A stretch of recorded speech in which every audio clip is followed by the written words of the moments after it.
Here in 4th floor of Robinson's, La Union.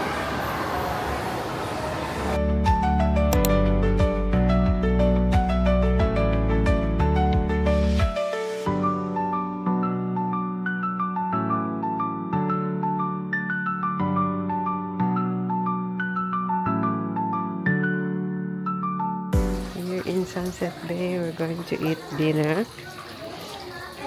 And meron din ditong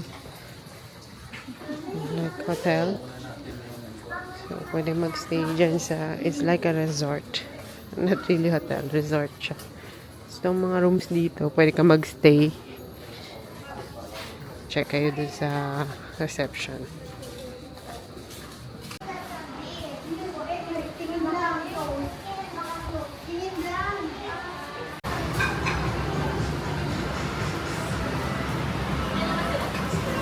Oh, gusto namin dito masarap yung food, maganda yung view.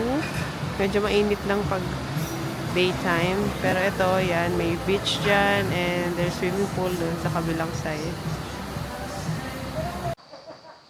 So, here's the Sunset Bay Beach.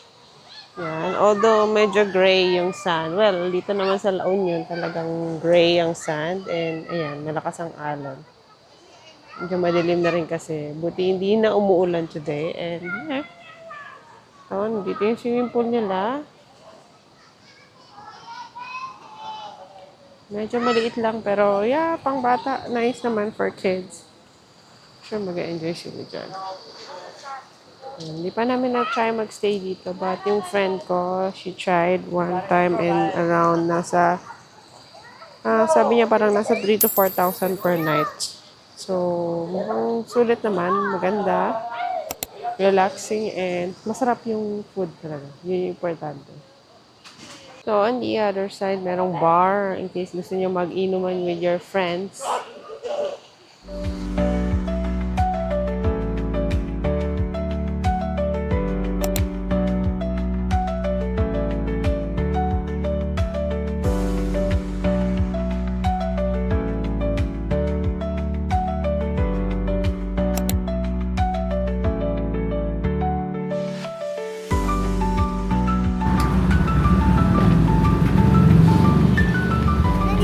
So, here in Baritza, San Fernando branch.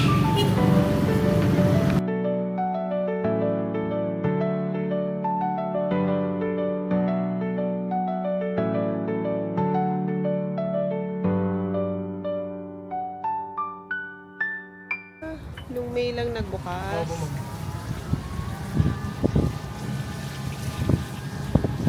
Pero, ba't yung daanan, no? Sira-sira, no? Hindi ma'am, yung daanan po kasi yan, hindi na po kay Oreo yun ma'am. Parang sa barangay na po yun ma'am. Kaya... So, kailangan paayos sa kanila, no? Para hindi mahirapan yung guest nyo, no? Kaya po yun po yung nai-report ng Oreo sa barangay.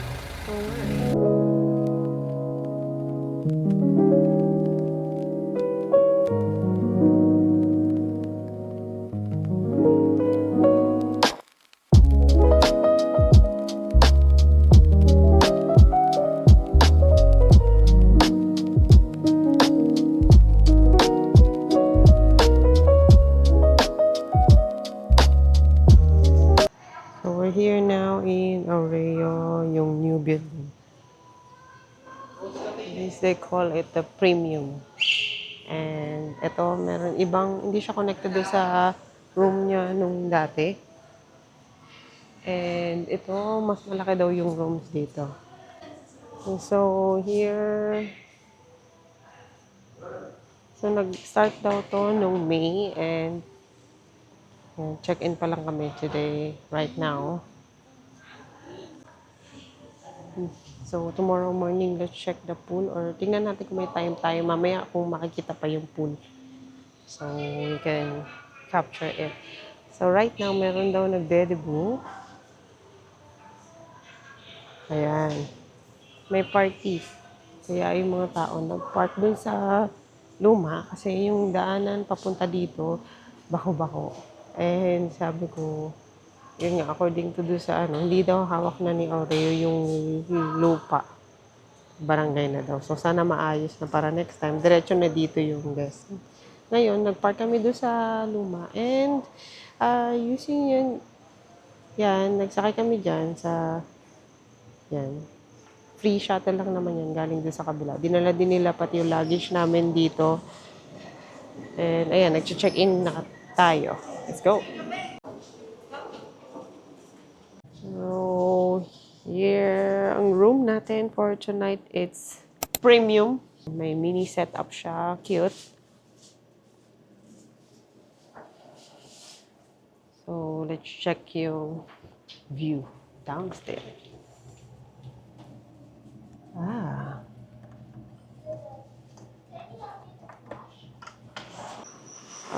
Ang ganda ng balcony view at rinig na rinig mo yung alon.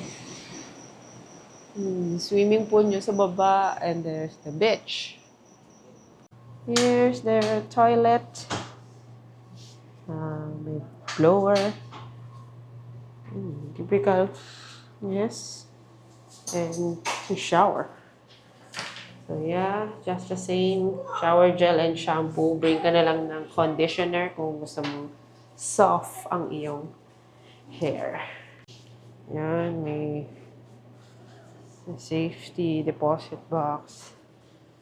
Usual na water jug with water. So, difference dito, ito daw, pag naubusan, papakuha sa kanila, just dial 0. And ref. So, I don't remember kung may bidet ba nung before, pero here, siyang bidet.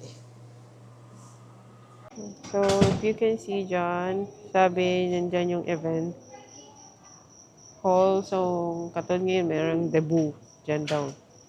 Dyan yung mga tao. Mayroong adventure zone, e-zone area, fitness gym, let's check. So, according to Kuya, hindi pa available lahat nung nandun sa second floor. Kaya pala hindi siya gumagana. But, di daw niya alam kung kailan daw magkakaroon. So, ayan. There's a private pool. Kung siguro, baka mas mahal yung room na yan. But here, they have a swimming pool. And, teka, walk slowly lang dahil medyo puddles of water dito. And here's the swimming pool. Ayan. Kita mo yung lakas ng alon ng beach. Oh. Kita nyo?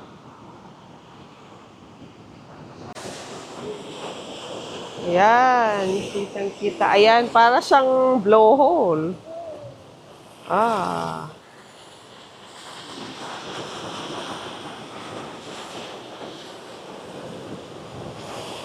So here, meron pang isang restaurant. There's toilet. Ah, okay. Here on the other side, there's another pool. Oh, laki yung pool dito.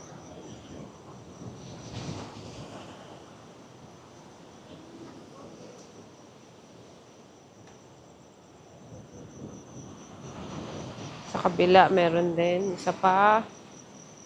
So, hopefully, kung tingnan natin bukas kung makapture natin na. So, mukha namang marami-raming rooms din dito sa kabilang side. Eh, parang konti lang ang occupants right now. Time to check the aqua park. So, dito na yung aqua park. I can see it now. Okay, another restaurant here. Oh, laki ah. Laki dito ah. So let's check the water park there. Here's the river, yung river pool niya, yung favorite ng anak ko. And the water park. Pretty cool, huh?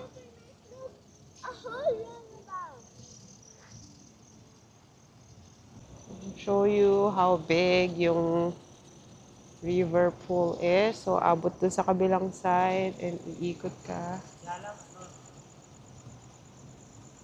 Laki eh.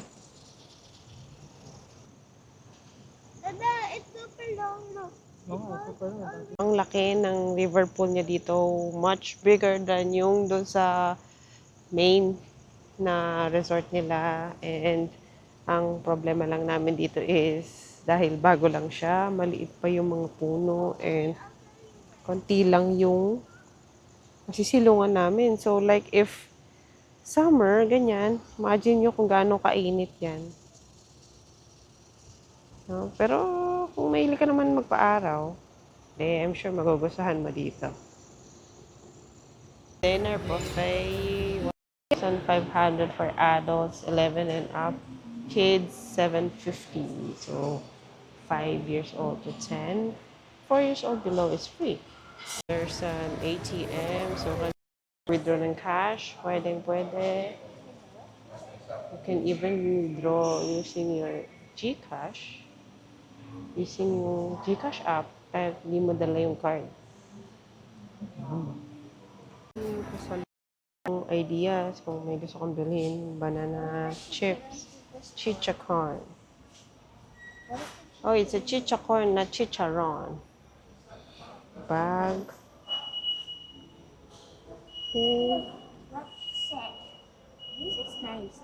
So, guys, ito na yung map of the resort.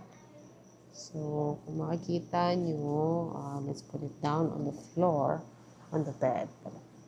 So, dito tayo. Ito yung, I think ito yung lubak-lubak. And then, here's the loop pool. Yung kanina yung huli natin pinuntahan. Yung water park. Ito yung sunset pool. There's a mini restaurant here. Yung hotel lobby. And then, ito yata yung lubak-lubak. And here's the bar pool, lap pool, and luxury pool villa. So, may sarili silang swimming pool, no? Sarili kayong swimming pool pag luxury pool villa yung kinuha nyo. So, here we have family swim up. 2-bedroom family swim up. Ito daw yun.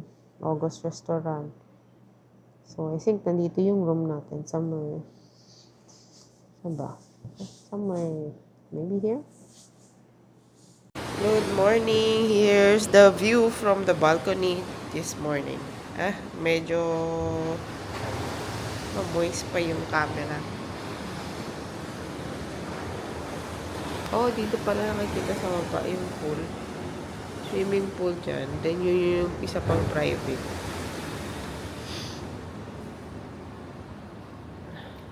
Check natin yung breakfast. Sabi ni Habi, chinek niya halos okay naman, may mga adobo, fried chicken. Kaya lang ang natira ko, mga ampalaya, ganyan. Tsaka pansit canton daw. Kaya natin kung i-refill nila, 8 o'clock pa lang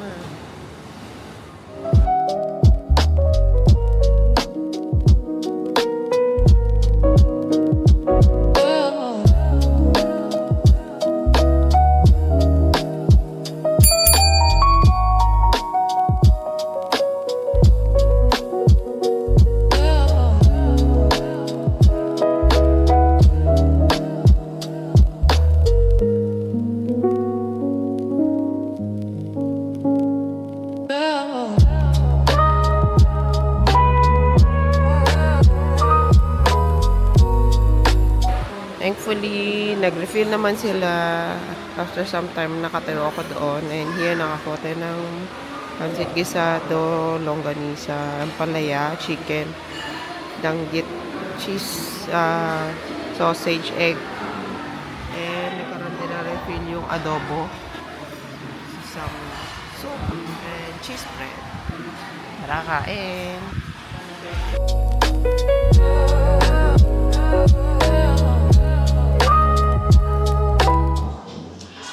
So, in terms of taste ng food, masarap naman. Parang masasarap siya compared sa kabilang side na food. Dito meron adobo, may ampalaya. Sa kabila, parang never ko na-experience may ampalaya. Walang gulay doon. O parang salad-salad lang na, yung alam mo yun, yung typical na salad-salad lang, may Thousand Island na dressing. Dito, so far, okay naman. Yung ampalaya niya, di mapait. Yun lang yung longganisa niya, medyo fatty ng slight. Ganyo. Alam. Typical longganisa. Pansit naman niya masarap. Wala lang kalamansi. Hanap ako ng kalamansi. Yung adobo niya, sarap ang kaba sa adobo. Okay naman daw. Adobo niya may pork na may chicken. Liempo yung gamit. Tama yung timpla, maasim, asim. Yung Filipino style na adobo. Kape, kami lagyan ng ice. Americano. And yung fried chicken niya, breast kasi hindi ko bet, kaya medyo matigas para sa akin. Soup, yung typical. Pwede na. Kaya lang yung area niya, parang medyo maliit. So like, pagka, in case na, kapag napuno to next time, ay, ewan ko na kung paano yung breakfast nila. Pero, marami naman silang restaurant dito, so, hopefully maging breakfast din area yung ibang restaurant dito. Kasi iba-ibang building yata dito. So hopefully maging breakfast din para hindi crowded sa isang area lahat. So like, imagine mo pipila ng katutang na tao. Ngayon kasi konti lang nakatira pero puno-puno halos. Yun lang. I hope na enjoy nyo tong tour dito sa bagong area ng Oreo. Kasi ng alon for today, ngayong morning. So parang kagabi lang. So showing you here anong itsura.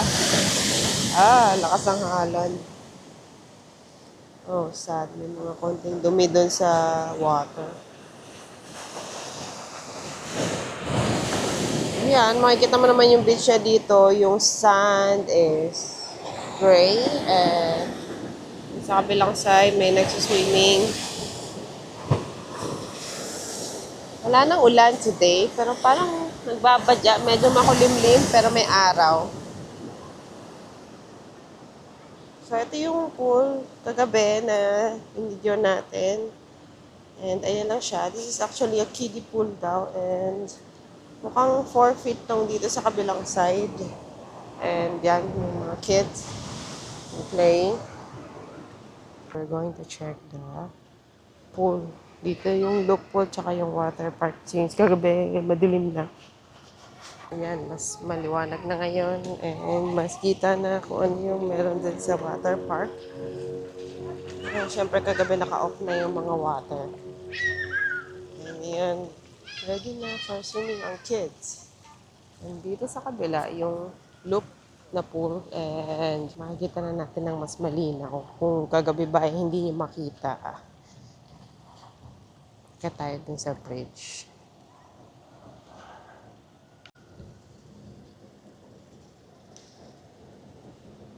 Yan, ganyan siya kalaki compared dun sa old na loop niya.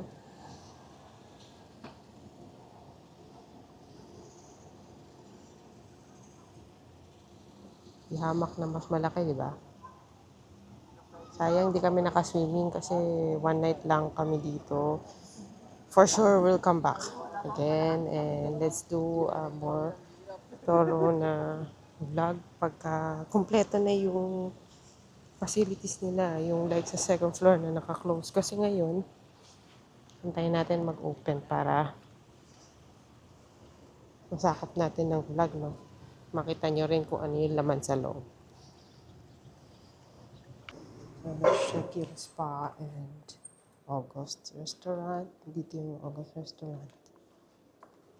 So what do they have? Let's check. Is that a bar here?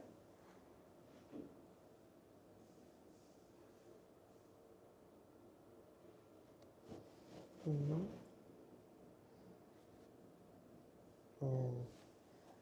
Shakir Spa and Wellness.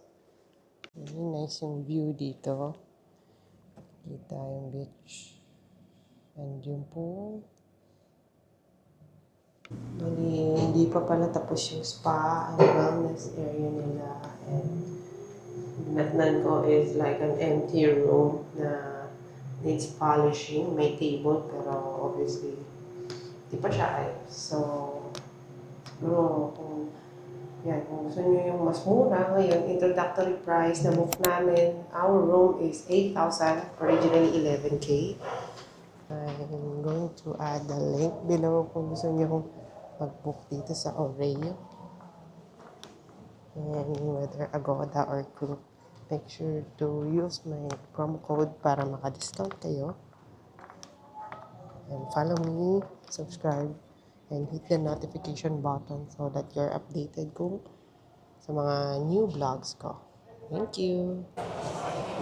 So, before heading home, dito kami ngayon sa SM La Union. Dito kasi kumain kami with our friends to celebrate birthday and dun sa Mary Grace kami, sa second floor. So, we're checking out some of the places here. First time namin dito eh. So, dito yung Viscos cake shop, yung sikat na strawberry shortcake. Kung familiar kayo, yan. Kung nandito kayo, gusto niyo yan. It's yummy. Yun lang yung parking niya dito, open air, open space siya. So, ito ngayon, kung umuulan, tapos pupunta kayo dito, baka mahirapan kayo. According to my friend, wait, may KKV, magkakaroon ng KKV dito. So, according to my friend, minsan daw binabaha pa yun. Meron din yung taho with ice cream dito. Taho story. Kaya lang nag-close na yan sa LCM. Ito yung Fantasy World. Para siyang Kidzuna. No, actually, para siyang kinetics dun sa podium. So, mas mahal siya dito compare sa Kidzuna. Yung Kidzuna makikita sa Robinsons La Union. And ayan, daming kids sa loob.